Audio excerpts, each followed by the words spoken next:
Ya Islam Kristen Putra, Kristen. tetap layar teman-teman ya. Oke, mau diskusi kita Dinda Putra? Boleh. Apa tema kita, Bang? Ya, tema saya masih sama yang kemarin. Kalau kamu mau bertanya, silakan on cam. Kita saling adu argumentasi. Ya kan? Tapi kalau kamu tak mau untuk on cam, kau punya dua pilihan. Kita kaji tema atau kamu bertanya setelah itu turun. Pilih mana dulu nih, kaji tema atau bertanya setelah itu turun? Pilih mana? Oh, berarti kalau saya nggak bisa buka kamera, saya nggak boleh bertanya. Simak Dinda ya. Kalau lawan bicaranya ngomong disimak, jangan dikimak ya. Kalau kau nggak buka kamera, kau punya dua pilihan. Yang pertama, kita kaji tema. Yang kedua, silahkan kau bertanya. Setelah itu turun. Oh, aku bertanya aja ya, Bang. Mau belajar ini, Bang. Ya, setelah itu turun Dinda ya, karena nggak on cam ya. Oh, Silakan. nanti saya di bawah saya simak ya gitu. Iya, di bawah ya. Kok kok diturunkan? Ini udah aturan dari si gondrong loh Putra. Nanti dikutuknya aku. Udah, aku jangan bantah lah. Nanti dikutuknya kita dua. Ya kan, Komalku ini Oh, dikuasai oleh si gondrong. Dia memantau ini. Meskipun dia nggak minta. bercelana, dipantaunya ini. Udah aturan dia itu. Nanti teleponnya aku tuh, Faruk, kenapa seputar halawa itu kau kasih dia apa semua pro dia nggak on cam? Enggak gitu loh, Ndrong. Begini, Ndrong. Diam kau. Bukankah aku sudah berkata kepadamu, kukutuk kau kata. Nggak berani aku, dia temperamen. Kawanku si gondrong yang nggak bercelana itu temperamen Putra. Udahlah kita ngikut aja lah Putra ya. Ngikut aja lah kita ya. Ah ya, kemarin Iya. dikutuknya pohon jambu air, kering sampai sekarang pohon jambu airnya.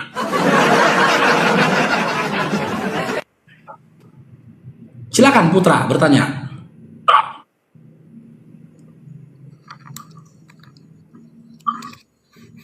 Putra, Ya. ya silakan. Apa yang mau ditanyakan? Oh, on cam nih. Pakai aja dulu bajunya, takutnya nanti kejatuh kainnya, nampak apamu nanti kebenet kamu nanti Dinda. Enggak, memang saya lagi pakai baju Yukensin. You can see, you can see. Iya silakan, silakan Dinda Putra. Apa yang mau ditanyakan Dinda? Silakan. Hmm, abang baca ya. Hmm. Al Al-Hajjat 37. Pertanyaan saya, apa maksudnya ayat itu? Al-Adab. Ya, 37. Al-Adab. Ayat 37. Ya. Ingatlah ketika engkau Nabi Muhammad SAW berkata kepada orang yang telah diberi nikmat oleh Allah, dan engkau juga telah memberi nikmat kepadanya. Pertahankan istrimu dan bertakwa kepada Allah, sedang engkau menyembunyikan di dalam hatimu apa yang dinyatakan oleh Allah. Oke, dan engkau takut kepada manusia, padahal Allah lebih berhak untuk engkau takuti. Maka ketika Zaid telah mengakhiri keperluannya terhadap istrinya, menceraikannya, kami nikahkan engkau dengan Zainab agar tidak ada keberatan bagi orang mukmin untuk menikahi istri-istri anak-anak angkat mereka. Oke, bentar. Ini kok ini nih? Apabila mereka telah menyelesaikan keperluan terhadap istri-istrinya, ketetapan Allah itu pasti terjadi. Apa yang mau ditanyakan di sini, Dinda? Hmm, itu kan di situ Nabi takut kepada manusia. Kenapa, Bang? Nabi Dia kan takut seorang kepada nabi.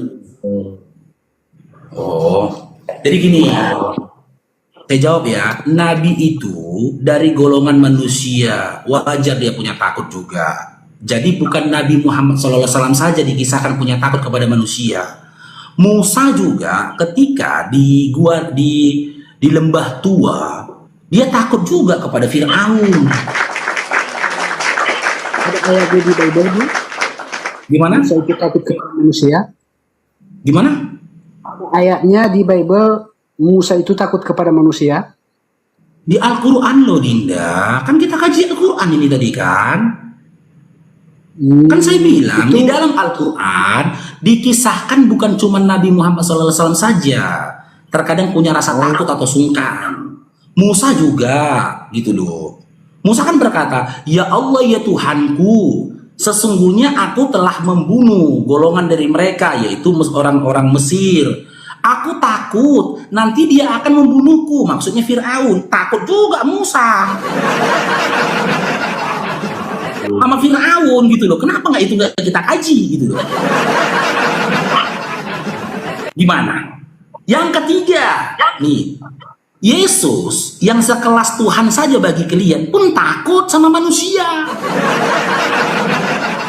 Baca dalam Matius 26 nomor 36 sampai 39, Yesus pun takut. Ketika dia berdoa, dia ajak Petrus dan dua anak Zebedeus. Apa kata Yesus di situ? Sesungguhnya hatiku sangat gelisah dan gentar. Ini ya, aku bukakan samamu ya. Yesus pun takut sama manusia. Kenapa rupanya? Gitu loh. Nomor 36 sampai 39. Nih. Kita buka ya. Nih. Maka sampailah Yesus bersama-sama murid-muridnya ke suatu tempat yang bernama Getsemani. Lalu ia berkata kepada murid-muridnya, duduk di sini sementara aku pergi ke sana untuk berdoa. Dan ia membawa Petrus dan kedua anak Zebedeus sertanya. Maka mulailah ia sedih dan gentar. Ini gentar Yesus coba. Dia pun ketakutan gitu loh. Lalu katanya kepada mereka, hatiku sangat sedih. Sedih dia. Ini. Hatiku sangat sedih. Tuhan sedih dan gentar loh. Nih. Apa katanya? Seperti mau mati rasanya. Takut mati lagi dia. Tinggallah di sini dan berjaga-jagalah dengan aku, cobalah. Tuhan dikawal. Berjaga-jagalah dengan aku. Takutnya Nabi Muhammad SAW di Al-Quran tadi nggak sampai Nabi Muhammad SAW minta dikawal atau dijaga-jaga sama sahabatnya. Tapi sekelas Tuhan ini nih minta dijaga-jagain, dikawal. Cobalah. Cuman aku putra, aku orangnya toleran. Kalau kurang ke-12 murid Yesus untuk mengawal dia jadi bodyguardnya, aku siap jadi bodyguardnya. Pak Putra awal-awal. Kalau ke-12 murid Yesus kurang, berjaga-jaga sama dia, kontak aku ya. Aku mau jadi bodyguard Tuhanmu. Biar aku jaga-jaga juga dia. Itu. Bang, perbedaannya di situ dia bukan takut kepada manusia. Jadi takut ke siapa? Kucing.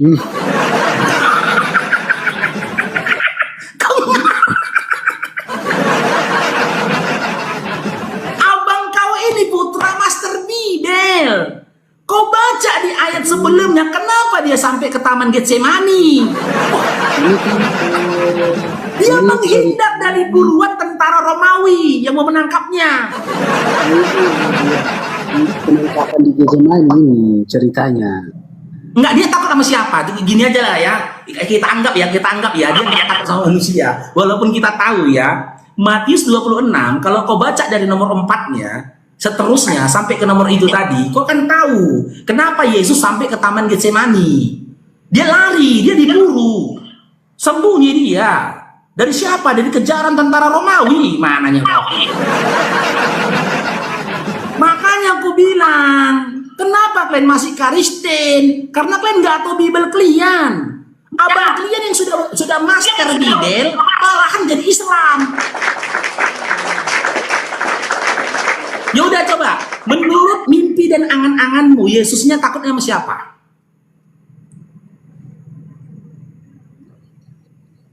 Nggak tahu, Bang. Nggak tahu. Dia takut sama tentara Romawi. Makanya dia pergi ke Taman Getsemani, dia pikirnya aman. Jadi gini kisahnya nih ya. Kisahnya itu begini. Dalam kitab Lukas pun kisahnya ini diceritakan. Itu kan firasatnya. Kan di situ kan hatiku sangat sedih seperti mau mati rasanya. Itu kan firasat. Itu kan asumsimu. Itu kan ayatnya hatiku sangat sedih seperti mau mati rasanya. Itu kan firasatnya loh. Gak ada di situ dikatakan firasat. Kenapa ada diksi itu seperti? Loh, itu kan perasaannya. Gini loh Putra, kenapa di situ ada diksi seperti? Karena memang dia belum mati.